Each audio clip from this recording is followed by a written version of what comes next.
Hello everyone, कैसे हैं आप सभी का स्वागत है आपके अपने यूट्यूब चैनल एकेडमी उत्थान में। और मैं हूं श्रेया राज।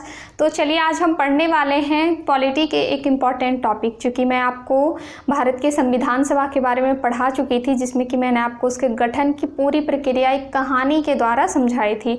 तो देखिए अब हम इसके कुछ इम्पॉर्टेंट पार्ट्स पढ़ेंगे, जैसे कि इसमें अनुच्छेद, अनुसूची, भाग, ये सारी चीज़। तो उसी का एक इम्पॉर्टेंट पार्ट है आज का प्रस्तावना, या जिसे हम उद्देशिका कहते हैं। तो चलिए देखिएगा, आप लोग ध्यान से समझने की कोशिश कीजिएगा। और ये इतना इजी टॉपिक है एक तरह से, अगर आप इसे एक बार समझ लेते हैं तो आपके एग्जाम में तो इससे बहुत ही बेहतरीन क्वेश्चन आएंगे ही आएंगे हैं। इसके अलावा क्या है कि इसके बाद आप जो भी टॉपिक पढ़िएगा इससे रिलेटेड पॉलिटी की सारी चीज़ें आपको समझ में आएगी, सब चीज़ आपको समझ में आएगी। तो चलिए देखते हैं। तो इसका जो टॉपिक है ये है प्रस्तावना या उद्देशिका। अब हम ये देखेंगे कि ये प्रस्तावना अर्थ होता क्या है और ये उद्देशिका क्या होता है, दोनों में कुछ डिफरेंसेस हैं, ये दोनों एक ही चीज़ है। और इसे इंग्लिश में प्रेम्बल कहते हैं। इसे इंग्लिश में क्या कहते हैं? इसे प्रेम्बल कहते हैं। तो चलिए सबसे पहले प्रस्तावना क्या है ये जानते हैं। तो आप साफ साफ शब्दों में कह सकते हैं कि प्रस्तावना पूरे संविधान का ढांचा है। जितना भी हमारा संविधान बना है बहुत बड़ा सा लंबा चौड़ा, जिसमें जो कुछ भी लिखा हुआ है, नियम है, कानून है, जो कुछ भी, वो सब का एक जगह संग्रह है। तो हम प्रस्तावना के बारे में क्या लिख सकते हैं कि प्रस्तावना संविधान का संग्रह है। प्रस्तावना क्या है? संविधान का संग्रह। संविधान का संग्रह यानी कि पूरे जो संविधान लिखा वो सब कहाँ सिमट कर आता है? तो प्रस्तावना के जो कुछ लाइन्स हैं उसमें सिमट कर आ जाते हैं। उसके बाद हम फिर देखते हैं कि प्रस्तावना जो है ये कैसे आया हमारे संविधान में। तो मैं आपको बताई थी कि 13 दिसंबर 1946 ईस्वी को 13 दिसंबर 1946 ईस्वी को पंडित जवाहरलाल नेहरू द्वारा एक उद्देश्य प्रस्ताव पेश किया गया था। पंडित जवाहरलाल नेहरू द्वारा क्या पेश किया गया था? एक उद्देश्य प्रस्ताव, जिसमें कि सारे नियम कानून का वर्णन किया गया था। इसीलिए इसे उद्देशिका भी कहते हैं। इसे क्या कहते हैं? इसे उद्देशिका कहते हैं। तो 13 दिसंबर 1946 को तो इनके द्वारा संविधान सभा में प्रस्तुत किया गया, लेकिन जब इसे पारित किया गया तो वो डेट मैं आपको बताई थी 22 जनवरी 1947 को। इसे पारित कब किया गया? 22 जनवरी 1947 को। कह लीजिए एक तरह से अपनाया गया या फिर पारित किया गया, आप ये कह सकते हैं इसे।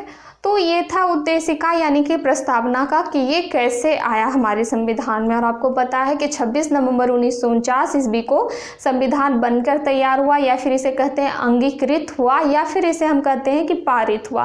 तो आपको ये चीज़ें ध्यान रखनी है कि अंगीकृत कब हुआ संविधान, तो ये हमारा जो 26 नवंबर 1949 को। लेकिन अगर हम इसके लागू होने की बात कहें तो इसे कहते हैं हम 26 जनवरी 1950 को। तो ये दोनों चीज़ें आपको ध्यान में रखनी है। उसके बाद हम देखिए ये तो जाने, तो अब इसमें देखते हैं कि इसमें कुछ वर्ड का यूज किया गया है। प्रस्तावना में कुछ वर्ड्स का यूज किया गया है, कुछ शक्तियों के बारे में बताया गया है।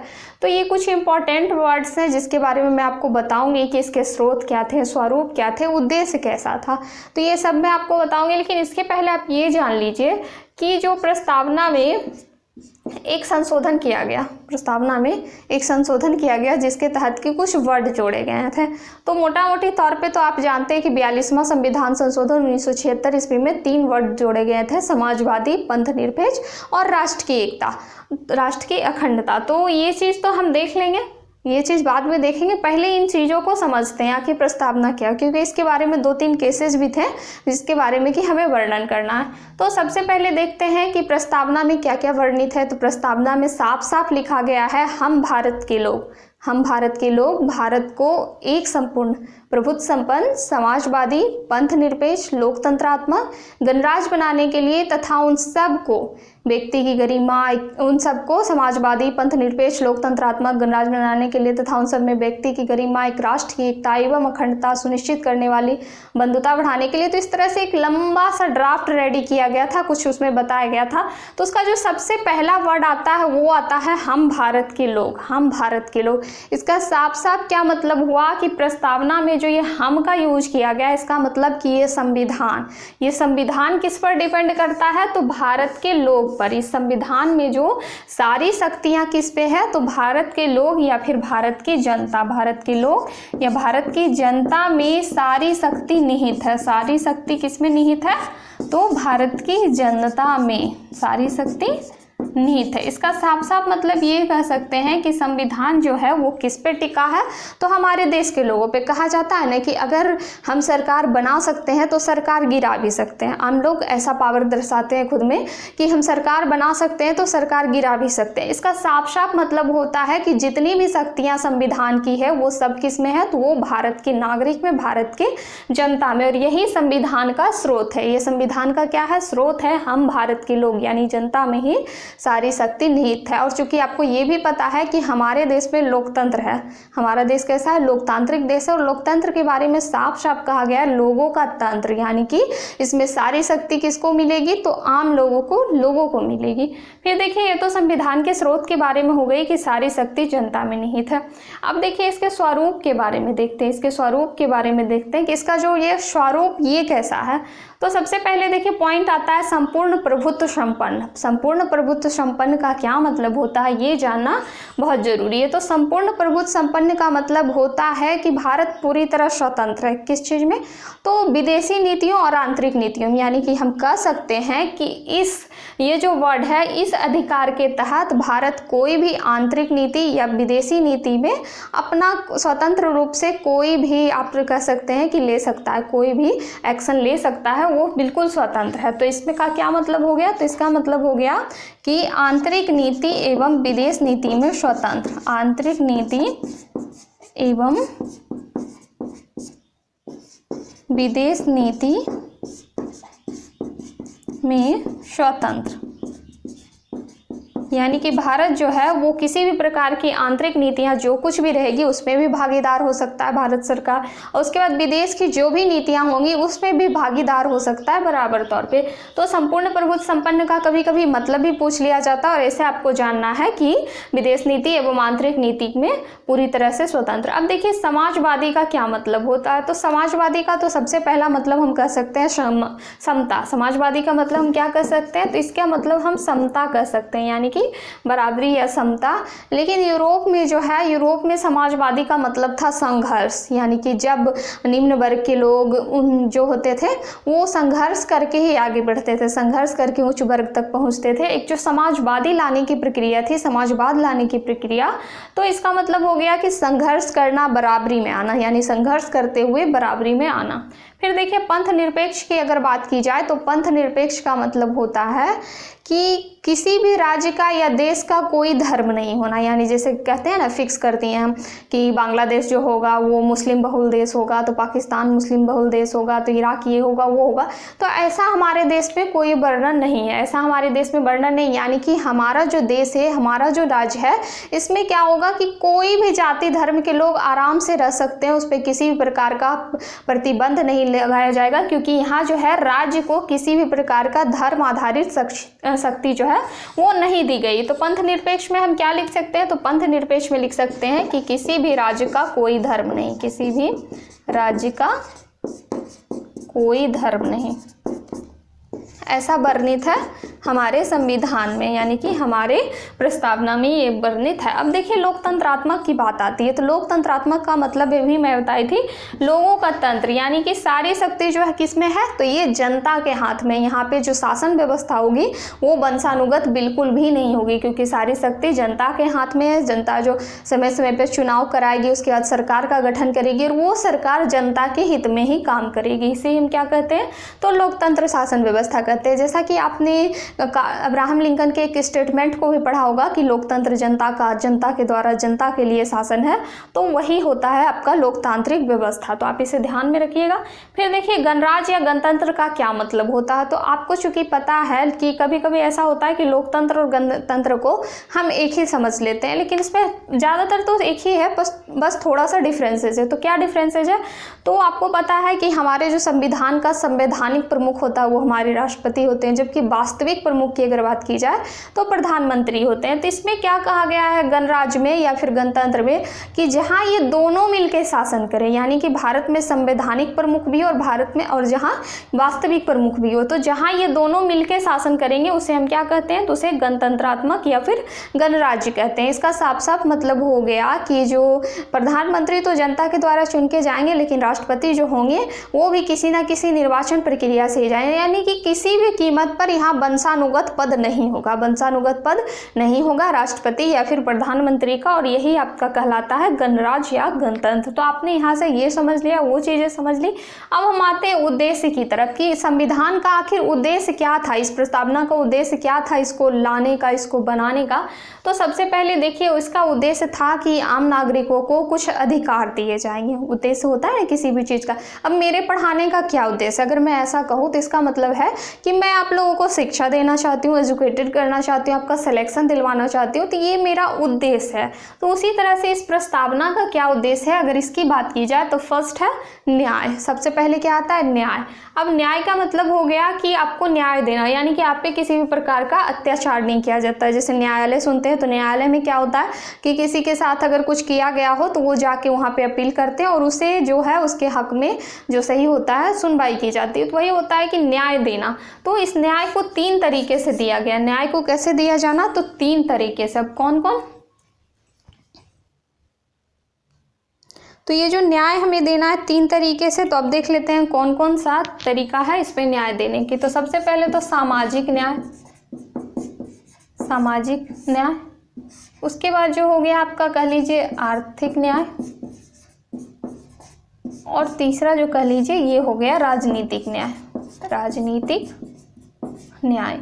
इसका साफ साफ मतलब यह है कि लोगों को जो न्याय दिया जाएगा वो किस प्रकार से दिया जाएगा, तो सामाजिक, आर्थिक और राजनीतिक, यानी कि समाज में समता का न्याय, कोई भी ऊंच नीच जैसी भेदभाव नहीं होनी चाहिए, तो ये न्याय। उसके बाद फिर आर्थिक न्याय का मतलब है कि बराबरी में लाना। आप देखते होंगे कि सरकार समय समय पर कोई ना कोई योजनाएं चलाती रहती है, जैसे इंदिरा गांधी के टाइम में गरीबी हटाओ योजना, आज भी किसानों के लिए बहुत सारी योजनाएं। तो किसी प्रकार से उनका कहना होता है कि समाज में बराबरी आए, समाज में क्या है, बराबरी आए, यानी कि अमीर वर्ग गरीब वर्ग वो धीरे धीरे सिमिलर होते जाए, एक समान होते जाए, और उसमें किसी प्रकार के डिफरेंसेस नहीं रहे, ऊंच नीच की भावना नहीं रहे।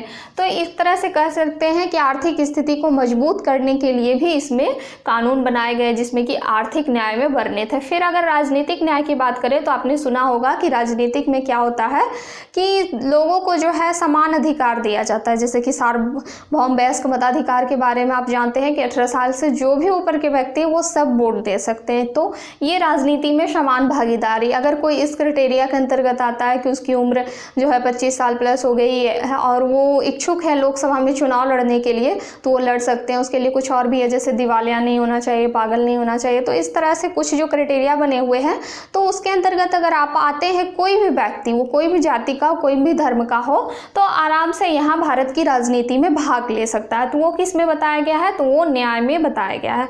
फिर देखिए स्वतंत्रता की तरफ आते हैं, तो स्वतंत्रता का तो साफ साफ मतलब होता है आज़ादी। साफ साफ मतलब इसका क्या होता है, यह आज़ादी, यानी कि किसी भी काम को करने में आज़ादी। अगर कोई व्यक्ति गरिमापूर्ण जीवन व्यतीत करना चाहता, यानी कि पूरी तरह से स्वतंत्र होकर अपना काम करना चाहता है, कुछ आगे बढ़ना चाहता है, कुछ पाना चाहता है, तो वहाँ पे पूरी स्वतंत्रता दी गई है कि आप ऐसा कर सकते हैं। बस ऐसा काम नहीं करना है जो कि सरकार के या कानून के खिलाफ हो। तो ये स्वतंत्रता लोगों को प्रदान की गई है प्रस्तावना या फिर उद्देशिका में। फिर समता की अगर बात करें तो समता का मतलब होता है बराबरी। समता का मतलब क्या होता है, बराबरी, यानी कि समानता होनी चाहिए समाज में। उच्च वर्ग, निम्न वर्ग और भी जो वर्ग हैं समाज में ही नहीं, सिर्फ विद्यालय में और हॉस्पिटल में, मतलब हर तरह जहाँ भी जो भी सार्वजनिक चीज़ें बनाई गई हैं उन सब में बराबरी का अधिकार प्रदान करना ही, जिसमें कि अस्पृश्यता का भी अंत किया गया है और किसी भी प्रकार से भेदभाव नहीं किया जा सकता है जाति, लिंग, इस सब के आधार पर, प्लेस के स्थान पर। तो वही हमारा समता आ गया। व्यक्ति की अगर गरिमा की बात करें तो गरिमापूर्ण जीवन, गरिमापूर्ण जीवन का मतलब है कि सबकी कोई ना कोई अपनी अपनी पर्सनैलिटी होती है, एटीट्यूड होता है, तो उसे मतलब बनाए रखना। ऐसा नहीं कि किसी को पूरी तरह नीचे दिखाया जा सकता है, तो ये चीज़ें गलत है और इसी को कहते हैं व्यक्ति की गरिमा, व्यक्ति की गरिमा। और इसका उल्लेख जो किया गया संविधान के अनुच्छेद 21 में किया गया है, तो ये हम आगे अच्छे से विस्तार से पढ़ेंगे मौलिक अधिकार में।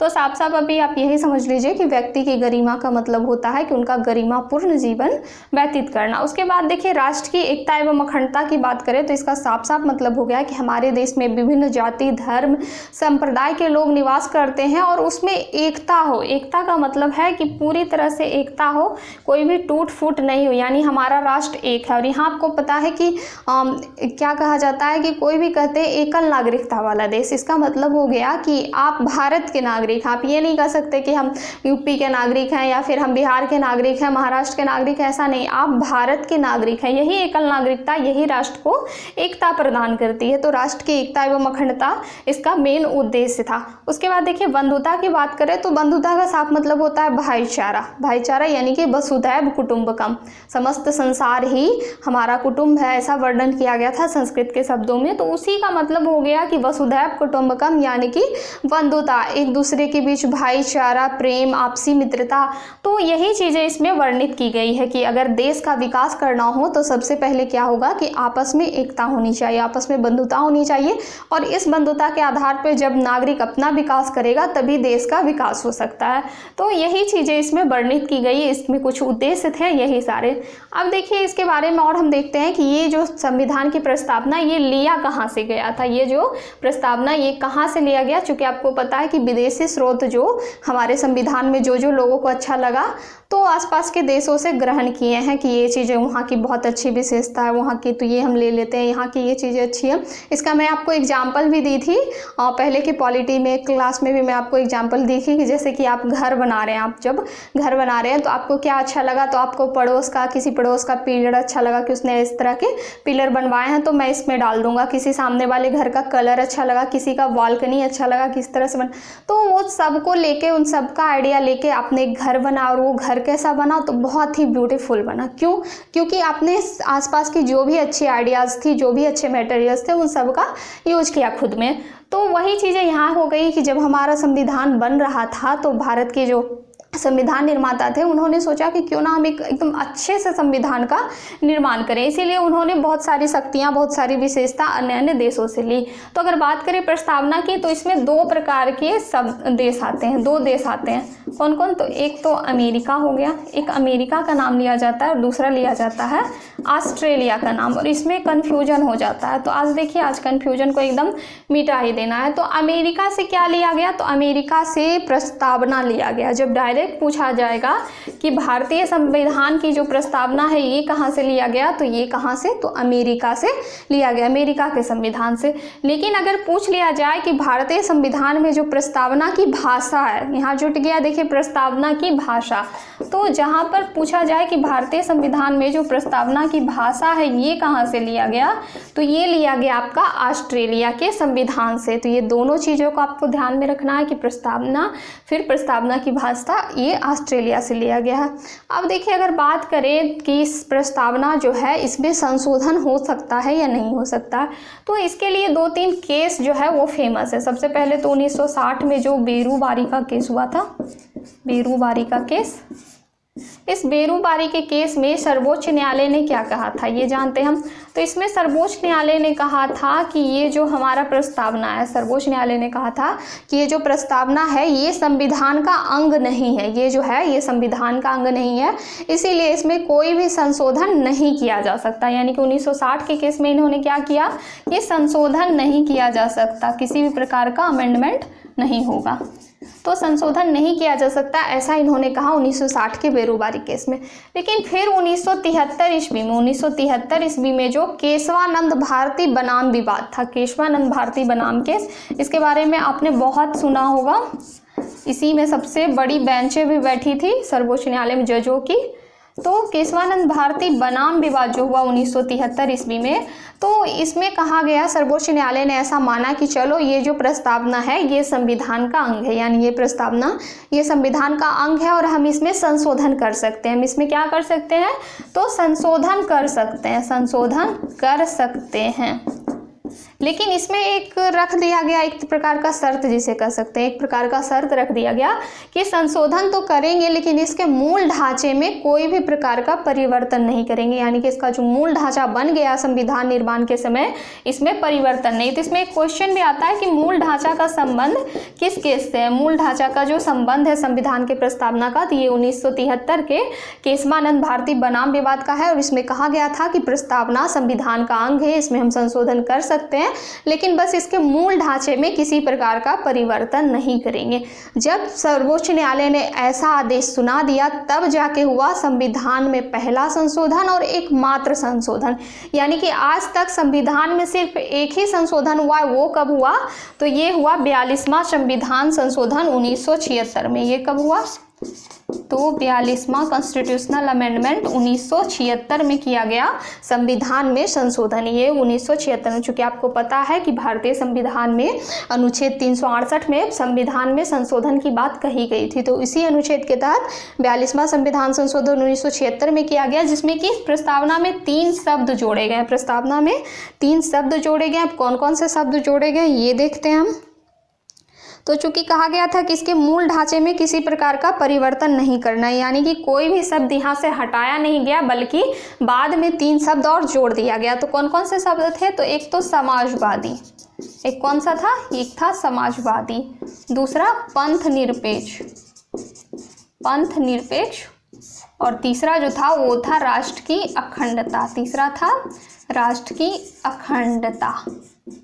तो यही तीनों शब्द जो थे, समाजवादी, पंथ निरपेक्ष, देखिए यहाँ भी है समाजवादी, पंथ निरपेक्ष और राष्ट्र की अखंडता, यही तीनों शब्द जोड़ा गया 42वां संविधान संशोधन 1976 में। इस 42वां संविधान संशोधन 1976 को लघु संसद भी कहते हैं, आप इसे भी ध्यान में रख सकते हैं। तो ये तीनों शब्द जोड़ा गया और उसके बाद आज तक किसी भी प्रकार का संशोधन नहीं किया गया। प्रस्तावना ज्यों का त्यों है, हम भारत के लोग भारत को।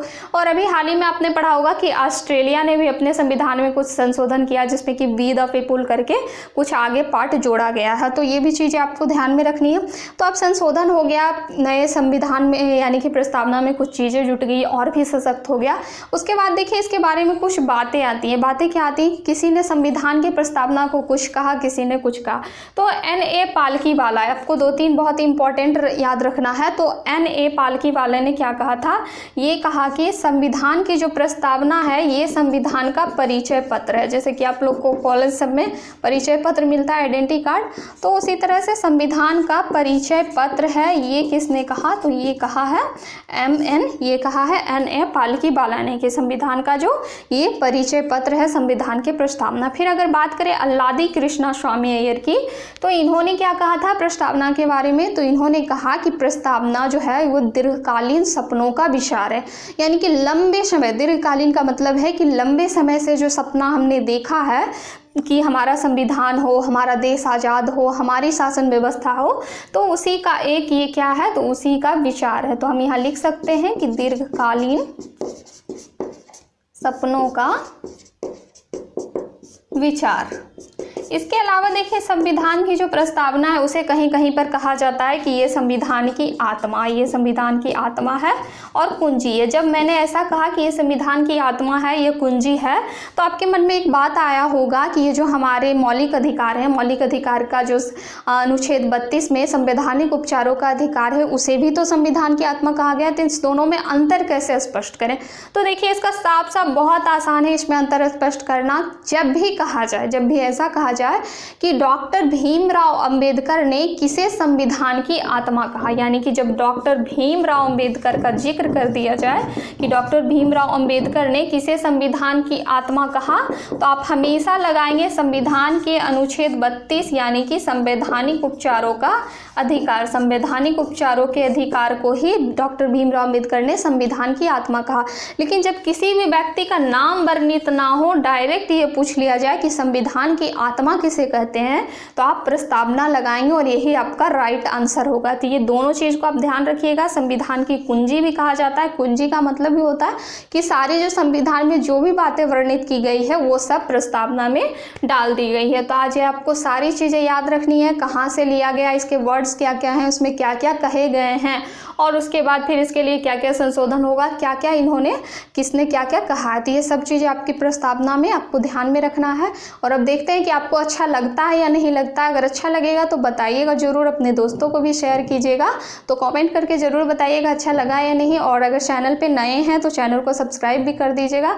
तो चलिए आगे फिर हम नेक्स्ट लेके आएंगे इसी तरह संविधान के आगे के जो भी पार्ट होंगे, भाग, अनुच्छेद, ये टोटल संविधान आपको क्लियर करा दिया जाएगा यहाँ से। तो चलिए बने रहिए एकेडमी उत्थान के साथ। जय हिंद, धन्यवाद।